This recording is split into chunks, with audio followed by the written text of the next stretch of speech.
Welcome back to the Lanterne Rouge cycling podcast with Benji Naesen for our Catalunya Stage 7, the final stage recap. It's the classic Barcelona circuit, Benji. 5 laps of the Castle of Montjuïc circuit. It's a nasty little climb with an 8% kicker in the last 700 metres, maybe even steeper at 12, 14% pinches at points. A short stage, though, 134 Ks. It started and was over before I could believe it. It was great for me. It was on before America even was awake. That was great. It's before good scheduling before Hen-Fabelhem. Pretty innocuous first half, but that circuit's hard, and it's always the GC riders or a break winning. It's not possible for a sprint, and you've got to be a pretty strong breakaway rider. I said Valverde or Woods type rider yesterday. I think Benji said Thomas de Gent. And yeah, the race situation was Thomas de Gent and Mohorič. Mohorič, he's got to have been in 6 breaks this week at Catalunya. Up the road again. They had a big gap not a big gap, sorry. They had a minute plus gap on a larger break group containing Marc Soler, Luis Leon Sanchez, Volta in that group as well. And then behind them was the peloton. And this is with like 30 Ks to go or say. And the peloton was kind of being slow-paced by Ineos. No one really taking it up going into the circuit because, well, Movistar had riders up the road. And, yeah, a lot of other teams had, like, Lotto Soudal had Gehent up the road, and Bahrain was sorted, so they weren't really doing anything for wild poles. And yeah, the gap went out to like 4 minutes plus going to the circuit, which is a pretty large gap given that it's a short stage. What did you think, Benji, with, let's define the race situation though. About 39 Ks to go. Mohorič and de Gent, Movistar start pacing. Despite Soler attacking, Movistar start pacing with 30 Ks to go. Why? I ask you every day. It's a daily question these days.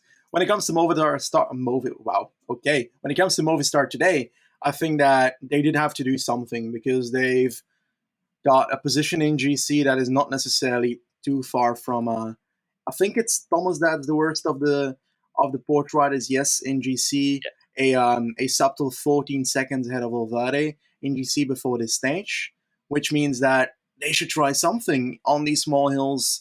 Valverde can try and put in a bit of an attack somewhere or try to gain at least those 14 seconds. It's going to be really difficult. The parkour doesn't really fit it, I think, personally. I've never really had confidence in gaps for GC today. And while eventually the Movistar movements, they were a bit in start-stop motion in the sense that they came to that Montjuïc climb and they had one attack with Valverde at some point, and that was easily countered by Yates himself. And I think Thomas was pretty fast to respond. Richie Porte was like 20 meters behind in a bit of a chasing section, but they came back together because Valverde will not be pacing with Yates and Thomas in his wheel if he wants to drop Thomas. But he could also try to drop Porte, but I don't think the situation was leaning towards anything of that happening. So I think another move by Maas happened on one of the next circuit climbing sections and didn't really go too far anyway. I was mainly looking forward to seeing who of the front people were making it because, when it comes to the Gent and Mohorič, I think that there was some very interesting breakaway dynamic there because they found each other so perfectly in their breakaway that I think Mohorič he semi-gave Thomas de Gent a bit extra today in the sense that he allowed him to come back after every descent.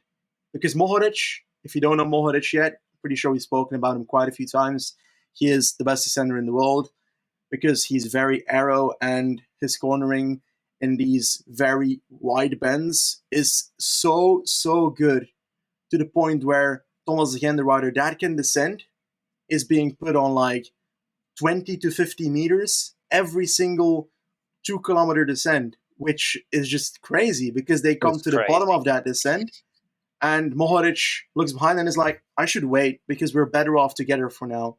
Yeah. But I think this became a problem because he did it every single descent. He started waiting.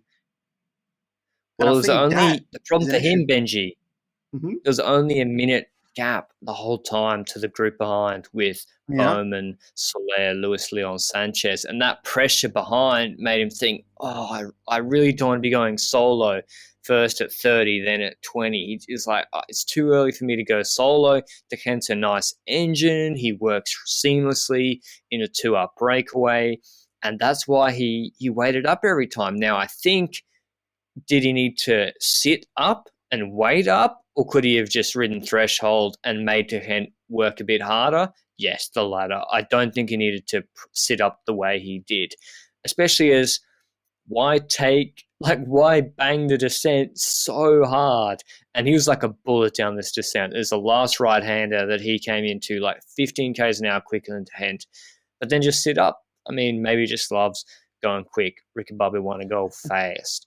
As Benji said, second group behind, Soler accelerating, dropping Luis Leon. Same time, 25 k's to go. Movistar pacing on the climb with Enric Mas.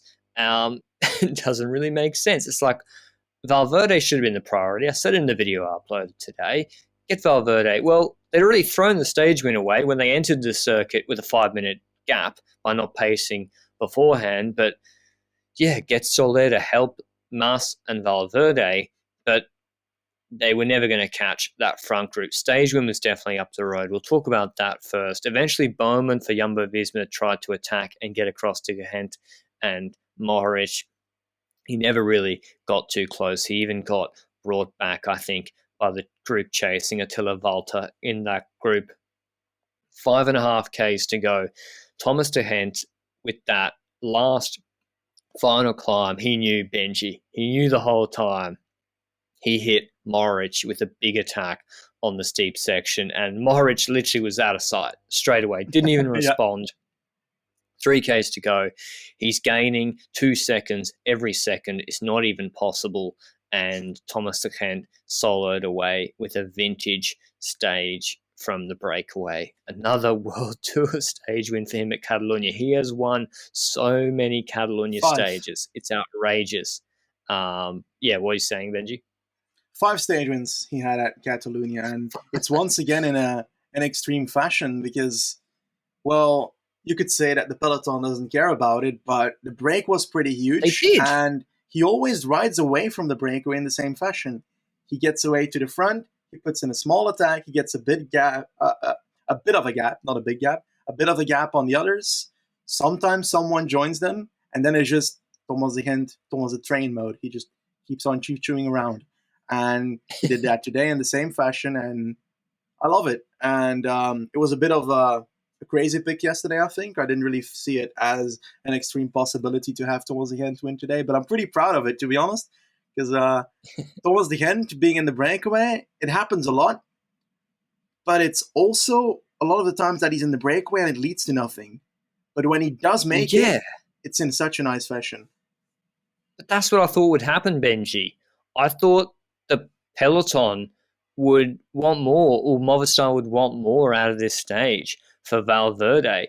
And when you look at the group behind, they started pacing every ascent of this climb, every 8Ks, Movistar would go harder on that climb, and they would eat into that breakaway gap. And on the last climb with 5.5 Ks, Mas forced again, Valverde trying to move.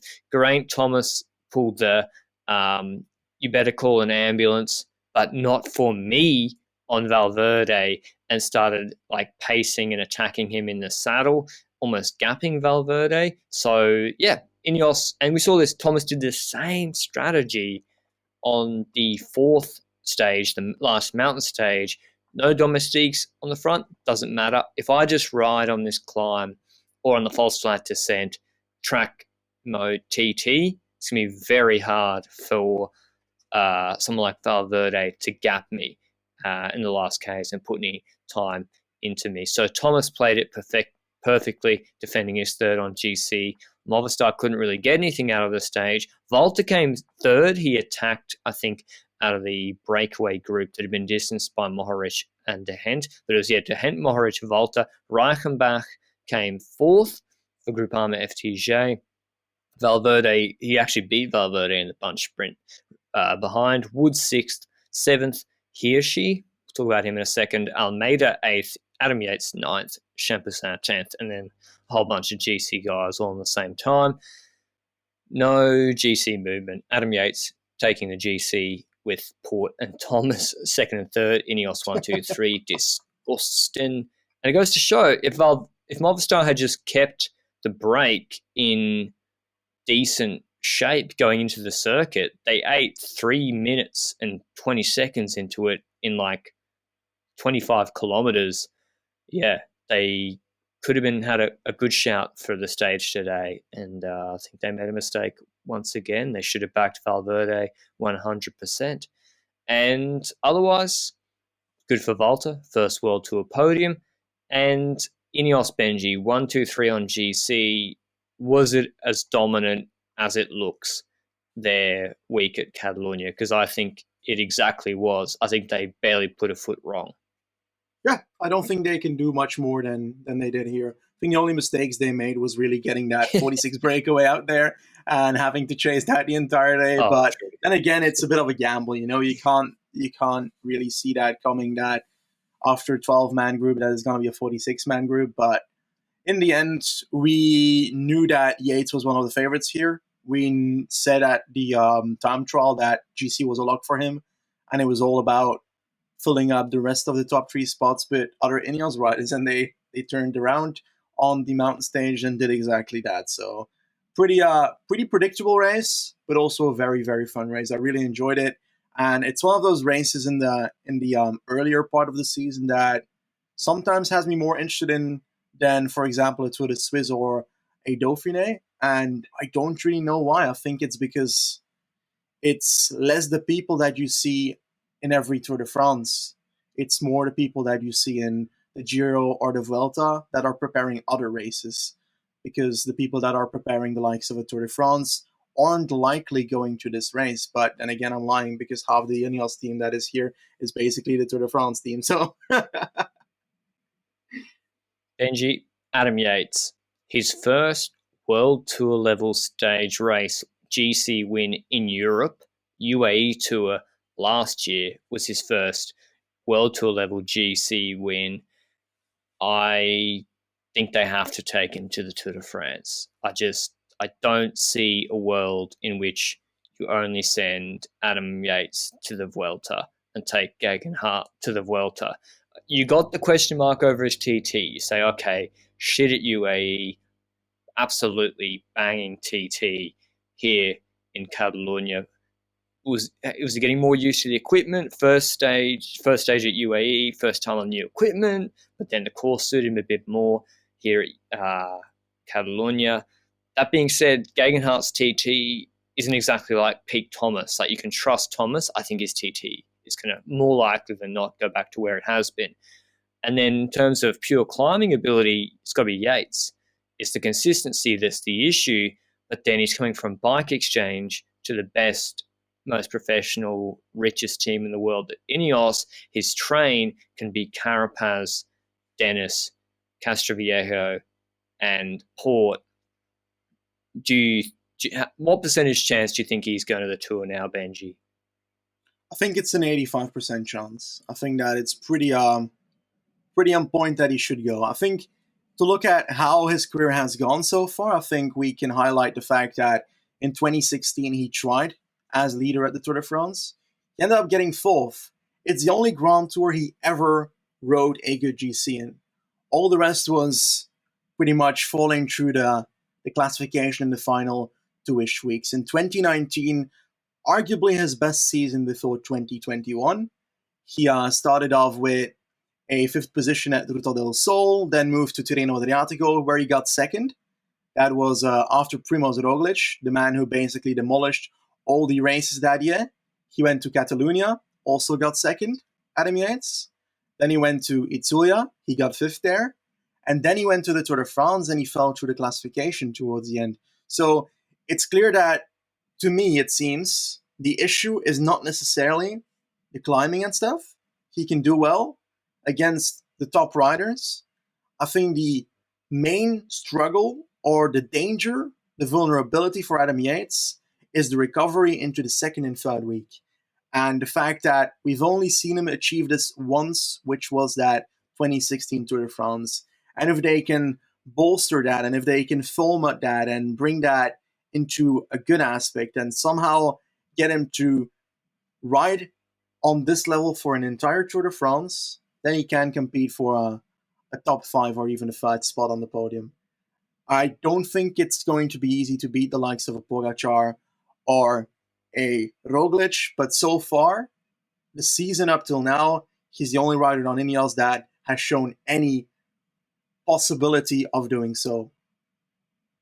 Yep. And I think Thomas, really, really encouraging performance here. He's climbing way better than I expected. It's actually his TT that I'm like, bit weird, that TT result, but then he's coming second and third. He's climbing like he did in 2018. So that's more encouraging because the watts must be there, and that's got to convert back to the TT at some point.